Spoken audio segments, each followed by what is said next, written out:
Chapter 1. Oscar and the Little Village. Oscar lived in a quiet village tucked between rolling green hills, where the air always smelled like earth after rain and the river never rushed, only hummed gently past stones. The houses in the village were simple, with red-tiled roofs and wooden fences wrapped in ivy. Everyone knew everyone. They shared stories over fences, passed down vegetables over walls, and waved even when they were too far to speak. Oscar lived with his mother in a small cottage near the edge of the village, not far from a grove of apricot trees. Their home was easy to find. Just follow the scent of something always cooking. His mother had a way with flavors, even though their pantry was never full. She didn't need much. A clove of garlic, a pinch of salt, a few herbs from the window box. Somehow, it always tasted like comfort. Each evening, after the day's work was done, they sat by the open window and shared their meals.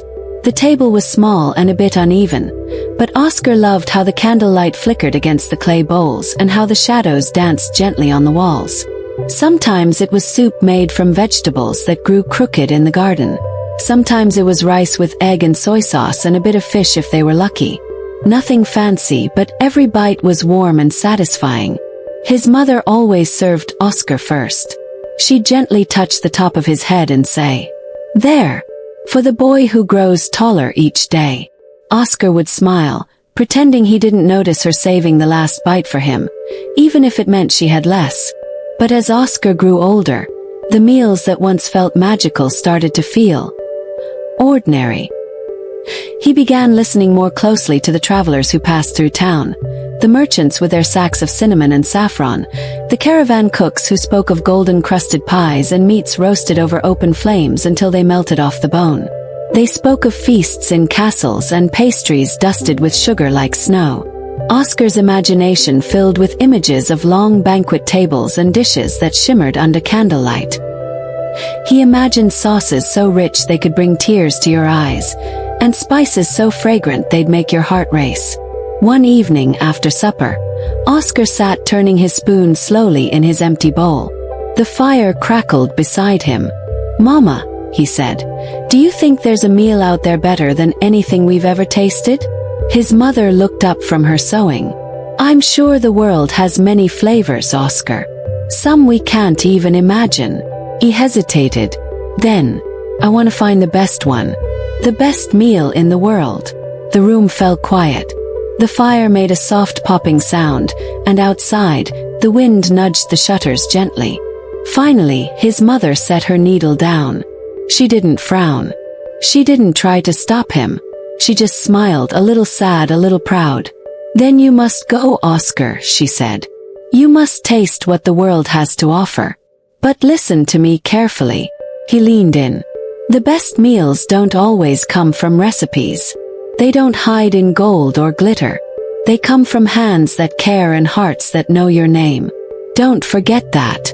Oscar didn't quite understand, but he nodded all the same. The next morning, while the village still slept under a blanket of early mist, Oscar packed his things. A spare shirt, a small loaf of bread, a smooth river stone he always carried in his pocket, and a wooden spoon. His mother slipped a tiny jar into the bag, a blend of dried lemongrass, basil, and a few flowers. "In case you miss home," she said. He stood at the gate, the sun rising golden behind him. "Will you be okay?" he asked. "I've watched you grow. I've heard your dreams. I've stirred enough soups to know when something's about to change," she said. Then she touched his cheek and added, "Come home when your heart tells you." Oscar hugged her tightly, inhaling the scent of her. Soap, smoke, and something leafy and sweet. Then he turned and walked away. Down the narrow path lined with old trees. Past the bridge where he used to throw pebbles as a child. Toward the unknown, where every step tasted like curiosity and a little bit of fear. He didn't look back right away. The road ahead was calling.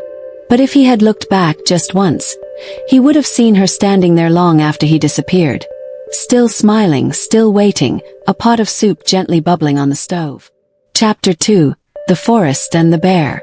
The forest greeted Oscar not with fanfare, but with a hush. As he left the last fence post of his village behind, the path softened beneath his feet, changing from dusty road to pine needle carpet. The light dimmed gradually, filtered through tall trees whose leaves whispered secrets to one another.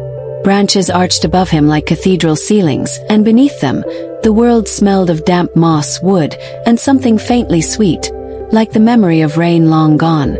Oscar stopped for a moment, resting his hand against the rough bark of an old oak.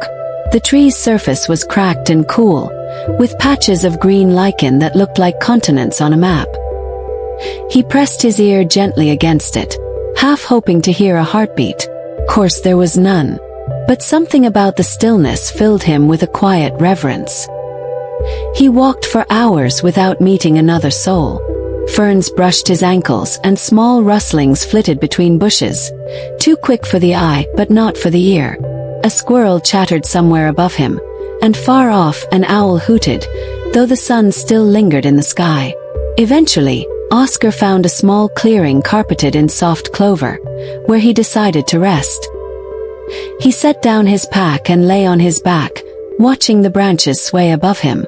Leaves danced gently in the breeze, casting moving shadows on his face. He closed his eyes and listened. Birdsong, the hush of wind, the rhythmic sigh of the woods breathing all around him.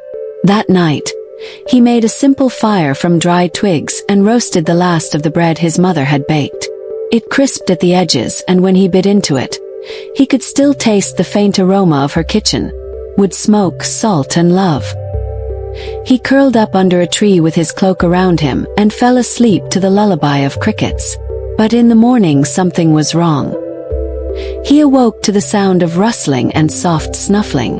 When he sat up, he saw that his pack was tipped over, his bread gone, and his precious jar of dried herbs, spilled empty. Oscar frowned. "Hey!" A low chuckle rolled through the clearing. "Don't be so loud, boy. The forest is trying to sleep." Oscar looked up. There, half hidden in the crook of a tree's wide branches, was a massive bear. Its fur was dark and shaggy, like storm clouds gathered close to the ground. Its eyes, however, were gentle, brown with a flicker of gold, full of quiet amusement. "Did you eat my herbs?" Oscar asked, brushing crumbs off his lap. The bear stretched lazily, claws curling against the branch. "I might have. You left them lying about. What's a bear to do?" Oscar crossed his arms. "They were from my mother. Then they were made with love," the bear replied, settling deeper into the tree. "No wonder they smelled so good." The boy sighed. His irritation faded quickly. The bear didn't seem threatening, just big, and very, very calm. "I'm looking for the best meal in the world," Oscar said, not sure why he chose to share this with a stranger, especially one covered in fur. The bear scratched its ear. "Ah, a noble quest. One I've heard before." Oscar blinked. "You have." The bear nodded. "Many wanderers pass through this forest with hungry hearts. Most are looking for treasure or truth. But you seek flavor." He chuckled again, deep and rich. "I like you already." Oscar smiled despite himself. "Well, do you know where I can find it?" The bear tilted its head. "Come with me," he said. "I'll show you what I believe is the best." They walked together, Oscar with cautious steps, the bear padding silently beside him like a moving boulder. The forest grew deeper, the light softer, as though the trees themselves were leaning in to listen. Eventually they reached a sunlit hollow. A fallen tree lay cracked open across the clearing, and from its hollow trunk came the unmistakable buzz of bees. Golden light flickered inside, and the air smelled thick with sweetness. The bear nodded reverently. "This hive is old. The bees here work with patience. They gather nectar from wildflowers you'll never find twice. Their honey tastes of 100 petals and summer rain." He reached in gently, astonishingly so for his size, and pulled out a dripping comb of honey. "Here," he said, handing it to Oscar. "Try." Oscar held the honeycomb between his fingers. It was warm from the sun, golden and sticky. He hesitated, then took a bite. Sweetness flooded his mouth, richer than sugar, softer than syrup. It tasted of wildflowers, of something sunlit and slow. The flavor lingered, settling in his chest like a quiet joy. He closed his eyes. "It's beautiful." The bear licked his own paws. "Told you." They sat on a rock together, both sticky and content. "But," Oscar said slowly, "is this really the best meal? I mean, it's delicious. But I don't feel full. Not the kind of full I'm looking for." The bear turned to him, thoughtful. "Then you're not searching for food. You're searching for something else." Oscar looked at his hands, still glistening with honey. "I don't know what it is," he admitted. "Then keep walking," the bear said. "Taste what the world gives you. But remember, meals are not just flavors. They are memories, moments, and sometimes people." Oscar nodded. The forest was quiet now. A breeze rustled the trees, and the hive buzzed gently behind them. That evening, the bear made a bed of leaves beside a tree and let Oscar curl near his belly for warmth. It was the first time Oscar had ever slept beside a creature so large, and yet he had never felt safer. Above them, the stars blinked to life one by one, like lanterns being lit in a far-off hall. The forest breathed slow and steady, and somewhere in the distance, a nightingale sang. Oscar's eyes grew heavy.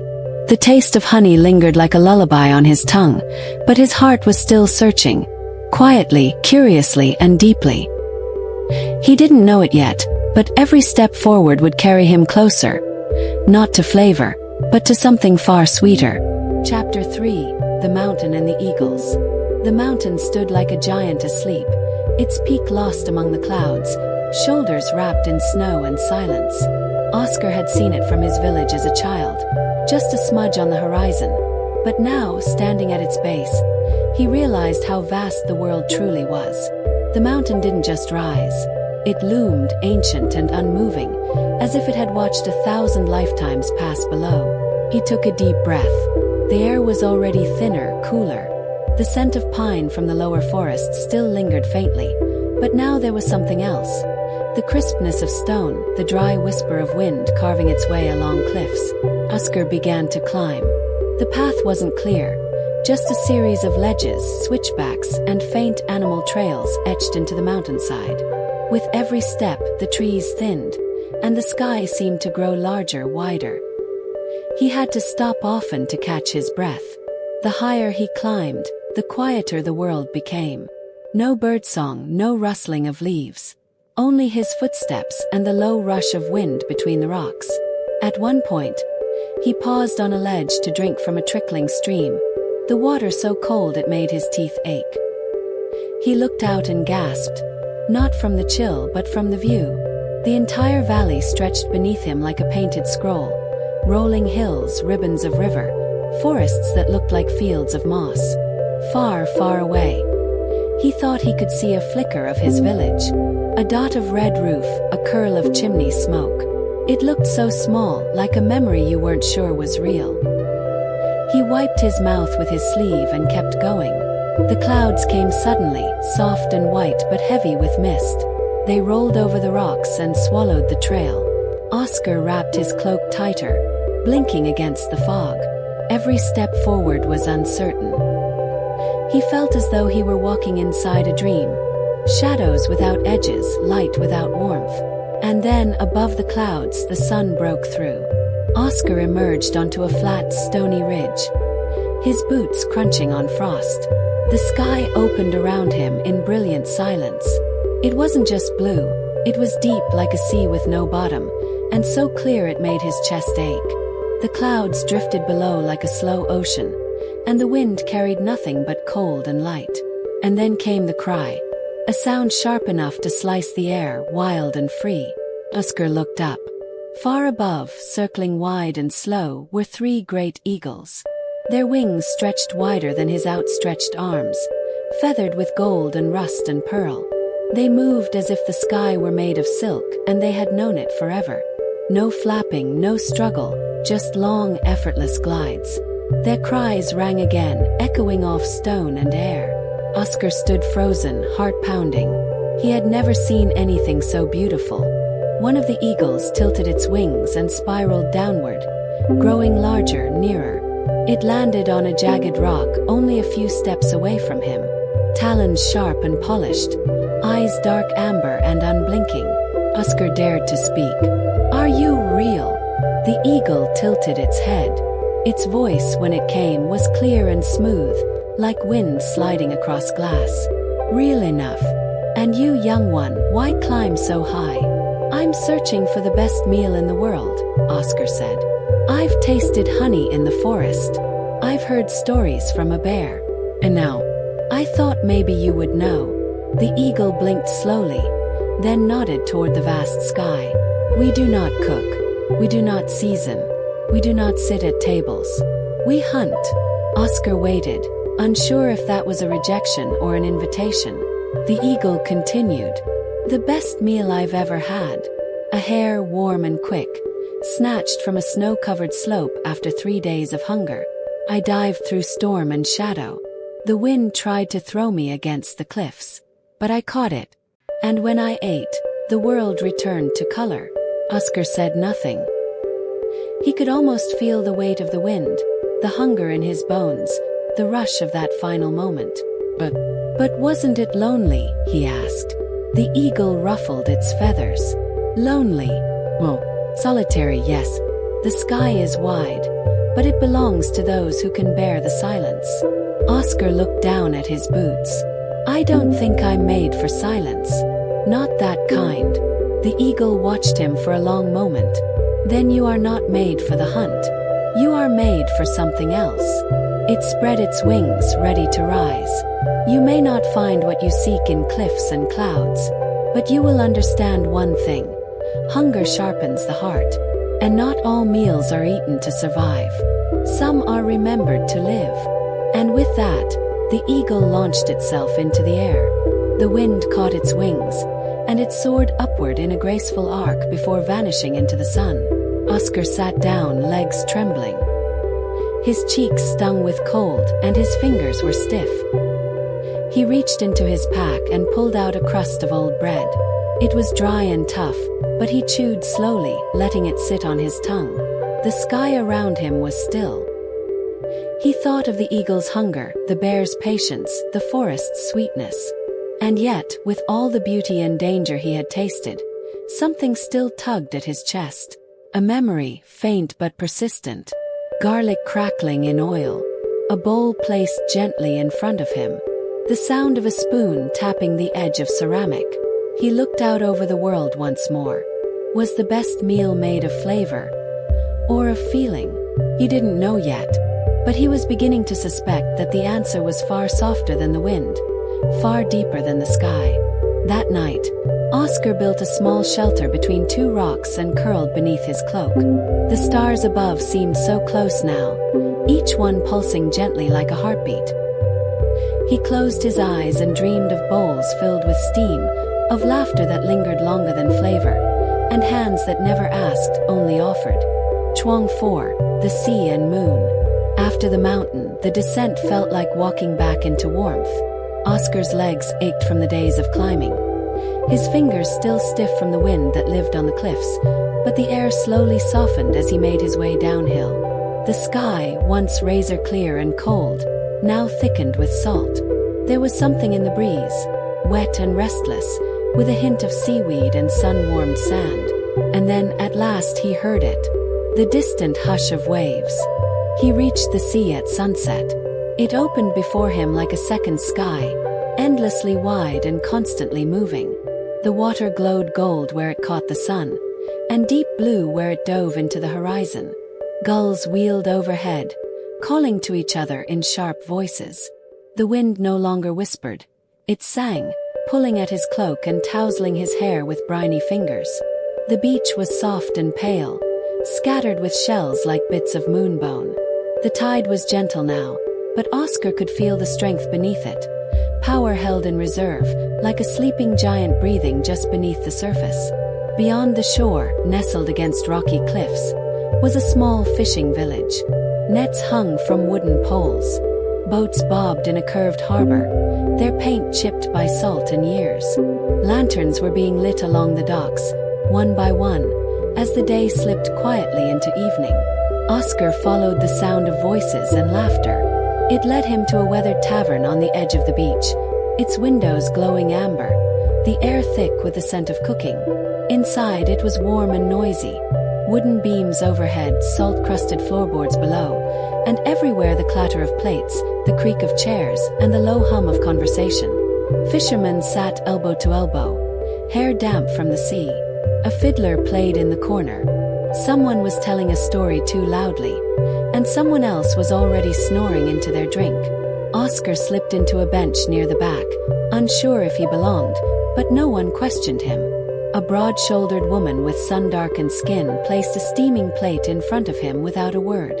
Grilled lobster, butter melting in golden pools, thick slices of lemon, a wedge of soft bread, warm from the oven. He hadn't ordered it. He hadn't said a word. But when he looked up, she winked and said, "You've got a hungry look. That meal's for travelers." Oscar whispered, "Thank you," then picked up his fork. The meat was soft, rich, and smoky. The butter was garlicky and indulgent, the lemon bright. He closed his eyes and let it melt on his tongue. It was magnificent. Each bite shimmered with flavor. The bread soaked up the butter perfectly. The salt in the air seemed to belong in the dish itself, as though the ocean had given him this meal with its own hands. When he finished, the woman returned. "Well?" she asked, wiping her hands on her apron. "It was," he paused, "one of the most delicious things I've ever tasted." She nodded. "We know how to feed people down here." Oscar hesitated, then asked the question he always asked. "Is it the best meal in the world?" The woman laughed, deep and honest. "For someone who's worked all day hauling nets and nearly lost a toe to a crab? Maybe. For someone who's been out at sea for 6 days and misses his wife's stew? Maybe not. Depends what kind of hunger you carry." Oscar nodded slowly. That night, too full to walk far, he wandered down to the shore. The waves moved in long, gentle sighs. The stars above were clearer now, and the moon had risen, a perfect silver disk, quiet and whole. He sat on a dune, digging his toes into the cool sand, and looked up. "Moon," he said softly, "you've watched people eat since the beginning. You've seen kings feast and children share crumbs. Can you tell me, what is the best meal in the world?" The moon did not speak in words, but the breeze shifted.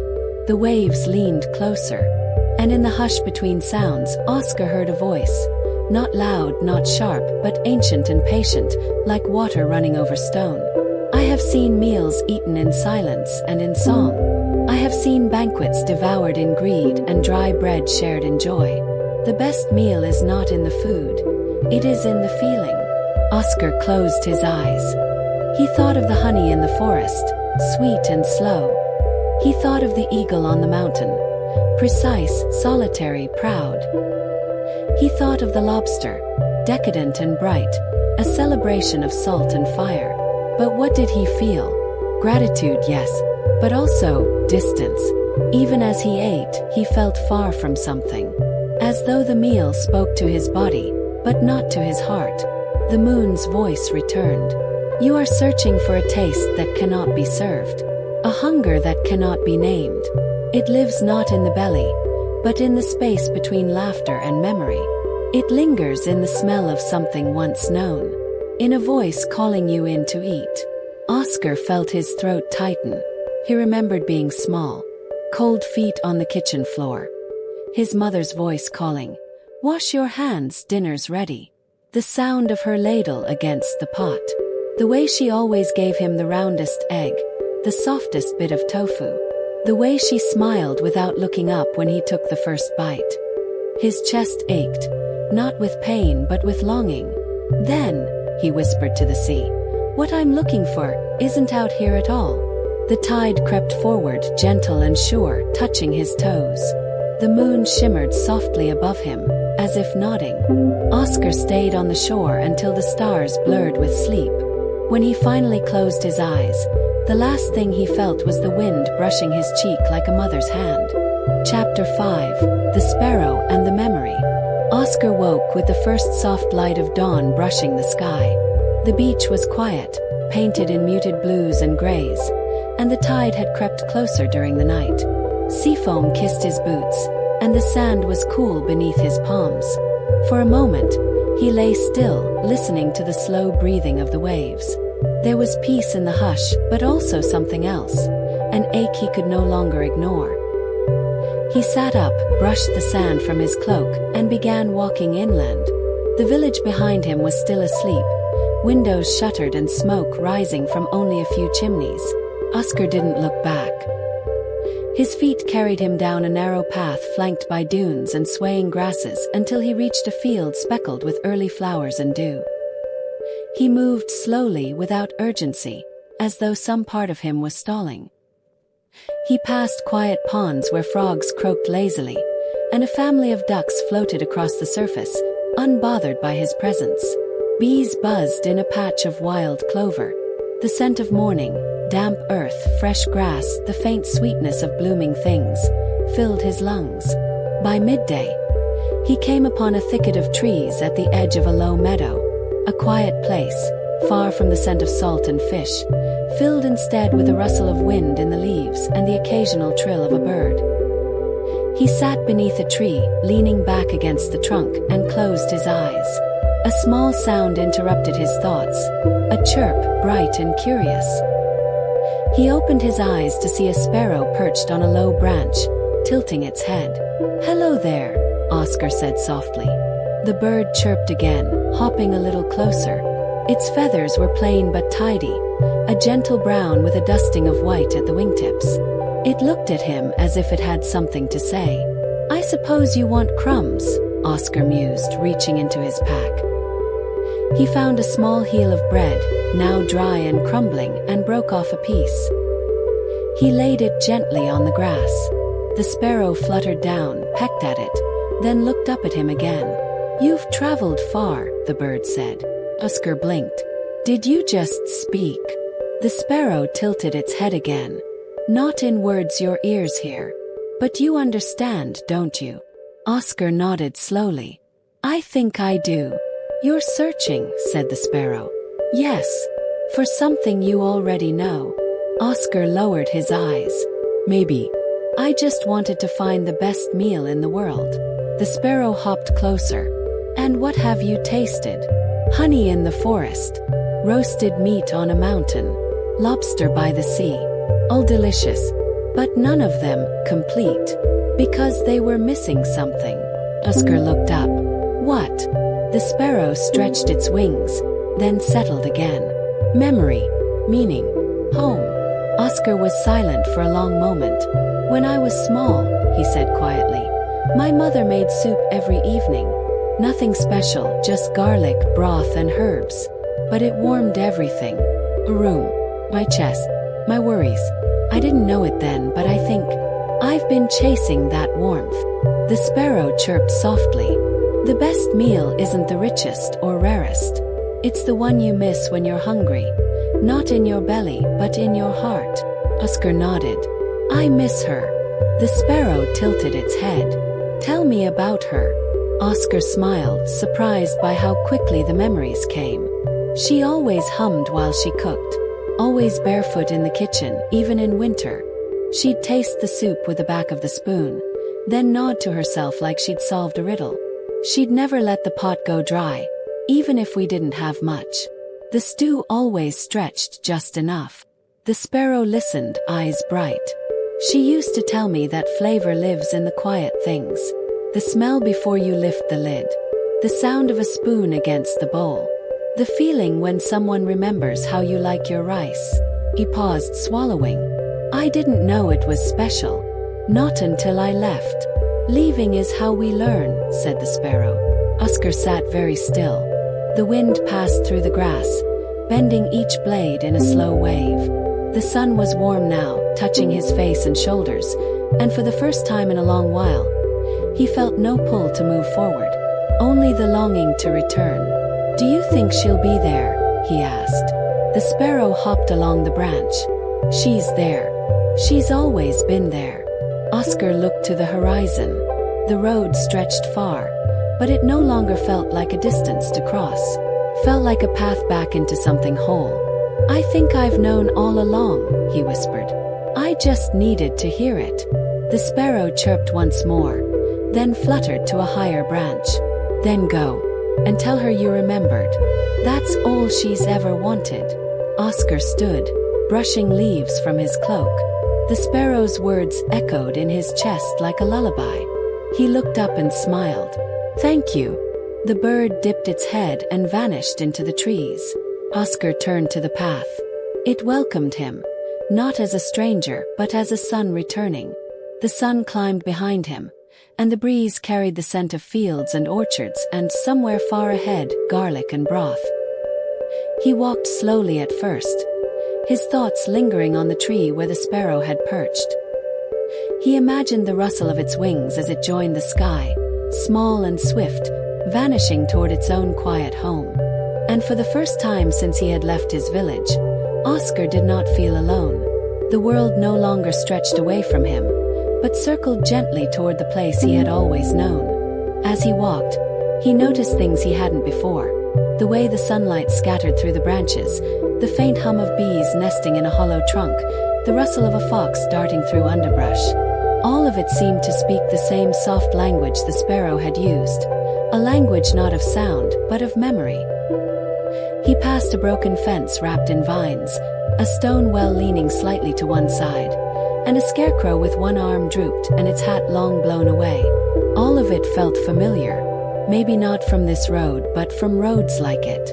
It reminded him of home, and of the people who built things to last just long enough to be remembered. He stopped near a bend in the trail and reached into his pack. At the bottom, beneath a worn handkerchief and a dull coin, he found what he hadn't touched in weeks, the little jar of herbs his mother had given him before he left. He opened it. The scent hit him like a song. Lemongrass, dried basil, a faint trace of star anise. It smelled like comfort, like Sunday afternoons, like everything that had felt too ordinary to notice, but now felt like treasure. Oscar closed the jar, holding it against his chest. He looked toward the horizon once more, the afternoon light shimmering like a promise.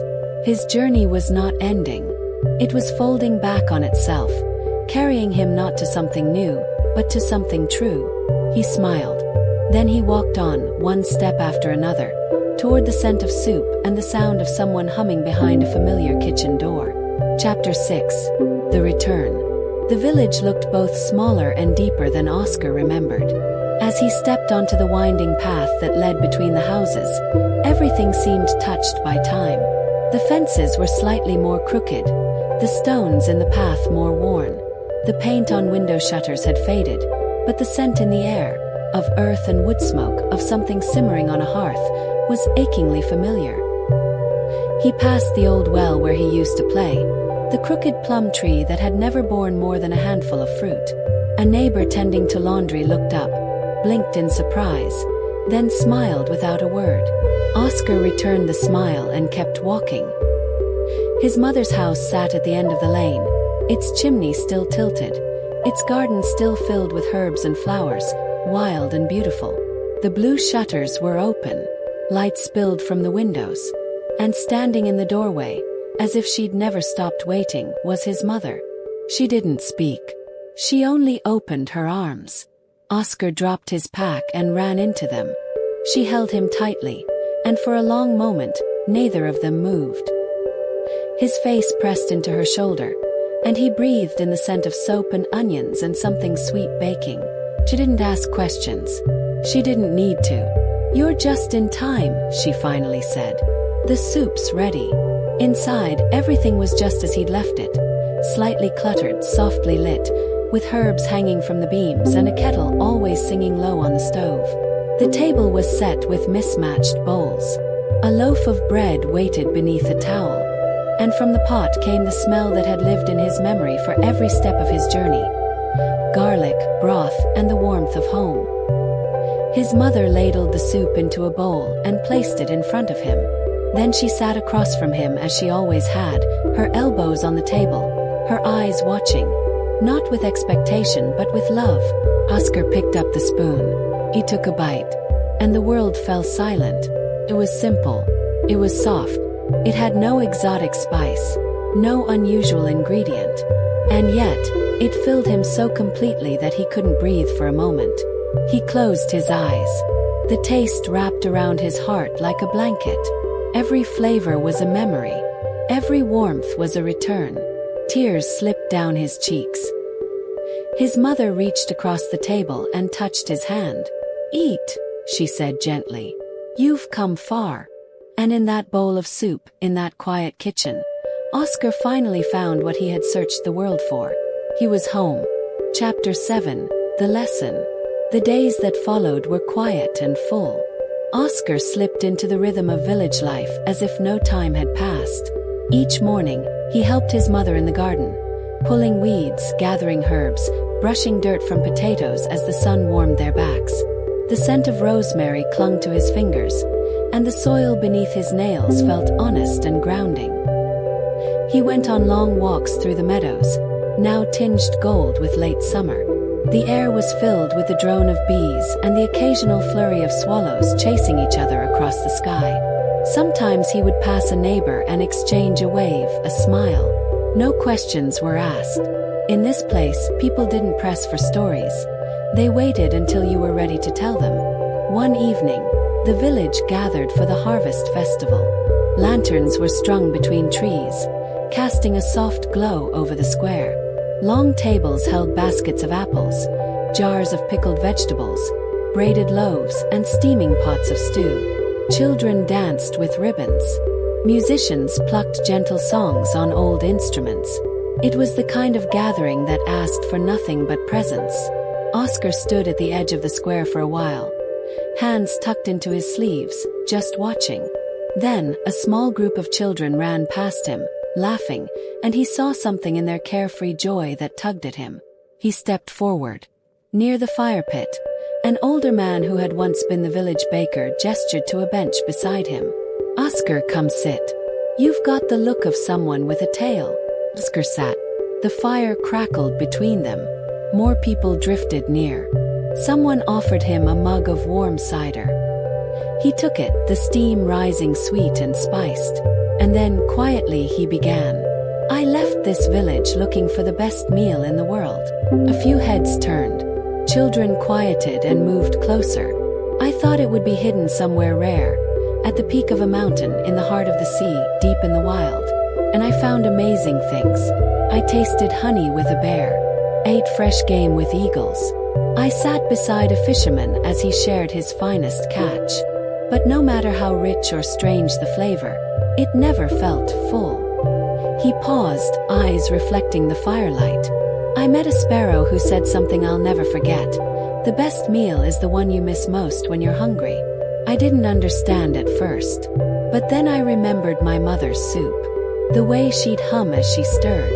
The way the steam would carry the warmth through the whole house. That memory pulled at me more deeply than any feast." He looked around the circle. "So I came home." A hush had fallen. Even the musicians had paused. "And when I tasted her soup again, I knew. The best meal isn't about ingredients. It's about love. It's about memory. It's about knowing someone made it for you." His mother, seated near the back, blinked away a tear and smiled. Oscar took a breath, then raised his mug. "To the meals made with love. To the people who never stop cooking for us. And to the journeys that bring us back." The villagers lifted their cups. "To love," they echoed. The fire popped, sending a ribbon of sparks upward. That night, Oscar stayed long by the fire telling stories. Not just of food, but of stars over mountaintops, of ocean winds, of small kindnesses he'd received. The children listened with wide eyes. The elders nodded thoughtfully. And though he had traveled far, he realized now that stories, like meals, were meant to be shared. As the embers dimmed and the last songs faded into the night, Oscar walked home beside his mother, their hands gently brushing as they walked. He didn't need to search anymore. He had found what mattered, and now he could give it back. The best meal in the world.